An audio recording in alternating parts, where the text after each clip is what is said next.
ओ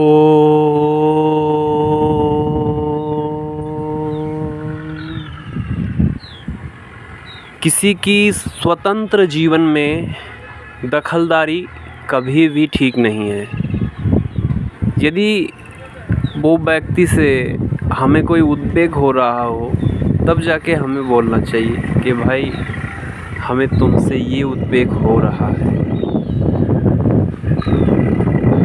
लेकिन उद्वेग नहीं हो रहा हो तो उनके बारे में हमें कोई भी टिप्पणी देने का कोई अधिकार नहीं है। यदि वो जिज्ञासु हो, हमसे जिज्ञासा करे कि हमें कोई मार्गदर्शन दिखाओ, तब उसे टिप्पणी दो।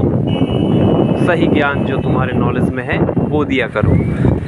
लेकिन किसी की स्वतंत्र जिंदगी है, जीवन है, वो किस तरह से जिएगा, वो चाहे सोता हुआ जिए, चाहे बैठा हुआ जिए, चाहे घूमता हुआ जिए, चाहे कुछ करता हुआ जिए, उसकी ज़िंदगी वो किस ढंग से जिएगा वो जिए। हमें उनके बारे में कोई भी सोचने का, कोई भी विचार करने का, कोई भी टिप्पणी करने का कोई अधिकार नहीं है और हमें करना भी नहीं चाहिए। हाँ, यदि कुछ कहना चाहते हो उनसे तो स्पष्ट रूप से कहो, फिर भी अधिकार के साथ, या तो प्रेम से कहो या तो अधिकार के ऊपर कहो, लेकिन स्पष्ट रूप में कहना सही है। दूसरे को कह के निंदा करना ये बहुत गलत है और इसमें खुद का ही हानि है। जिसके बारे में चर्चा करोगे उसका तो कुछ नहीं जाएगा, फिर भी थोड़ा कुछ प्रभाव पड़ता है, लेकिन ज़्यादा तो निंदा करने वाले को ही परेशान होता है। ज़िंदगी कभी भी वास्तविकता जगेगा नहीं। इसीलिए स्वतंत्र जीवन जीने वाले के ऊपर कोई भी जो अपनी ज़िंदगी खुद जीता है, किसी के अधीन में नहीं जी रहा है, वो चाहे पड़ा पड़ा जिए, चाहे बैठा बैठा जिए, चाहे घूमता हुआ जिए, चाहे सोता हुआ जिए, उनकी ज़िंदगी वो जिस ढंग से जिए। हाँ, अब अनुगत होने आएंगे कि हमें ठीक ढंग से चलाओ, तब उसको शरण में लेना चाहिए और चलाना चाहिए।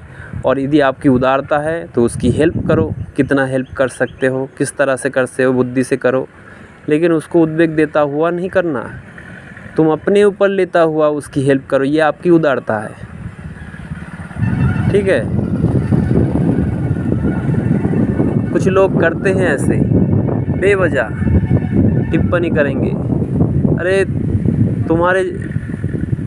तुमको तो अपना जीवन का अधिकार नहीं दिया, तो तुम क्यों उसका टिप्पणी करते हो? वो किस ढंग से जिए, वो हाँ कपड़ा नहीं पहन रहा है, वो नंगा सो रहा है, वो कपड़ा पहन के हैं, वो ज़्यादा सो रहा है, वो ज़्यादा खा रहा है, ज़्यादा घूम रहा है, ज़्यादा मौज मस्ती कर रहा है। अरे ये सब टिप्पणी करने का तुम्हें कोई अधिकार नहीं है। तुम क्यों कर रहे हो? तुम अपनी ज़िंदगी को सुंदर करो। किस ढंग से सुंदर कर सकते हो? खुद का ज़िंदगी को सुंदर करो। दूसरे को तुमको ठेका ले रखे हो क्या? हाँ, दूसरे को ठेका ले लो बगैर स्वार्थ के। कोई तुम्हारे शरण में आ जाए, या तो तुम्हारी उदारता बहुत है तो तुम अपने ऊपर अपना ज़िंदगी के ऊपर लो, मतलब अपने ऊपर सब बोझ लो, लेके उसको हेल्प करो, उसको उद्वेग ना करो।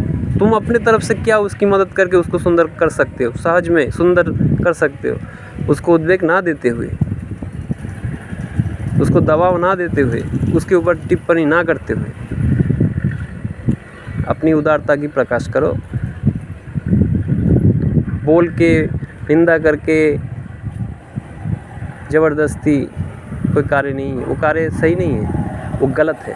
हाँ, यदि तुम्हारे शरण में कोई आ गए हैं, तुम्हारे घर में रहते हैं, तुमको पिता मान लिए, तुमको माता मान लिए, तुमको भाई मान लिए, तुमको बंधु मान लिए, तुमको गुरु मान लिए, तो उनको सही सलाह देके चलाने की उपदेश करो।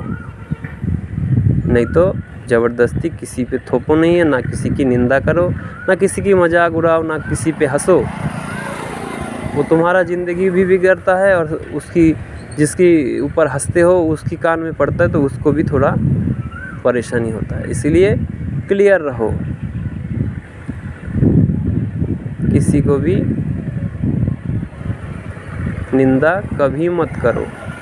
जो कहना है स्पष्टवादी बनो, मुंह के ऊपर स्पष्ट रूप से प्रेम से कहो, करक से भी नहीं। करक से कहोगे तो वो झगड़ा होगा, लड़ाई होगा, मन में ईर्ष्या होगा, विद्वेष होगा, बैरता होगा। इसलिए प्रेम से कहो जो तुम्हारे मन में आ रहा है। विनती करके कहो कि मेरे मन में आ रहा है, आप सुन लो क्यों आ रहा है, समाधान करने की चेष्टा करो। इस ढंग से कहो, तभी जाके शांति रहेगी जीवन में, नहीं तो कोई शांति नहीं, अशांति ही अशांति रहेगा।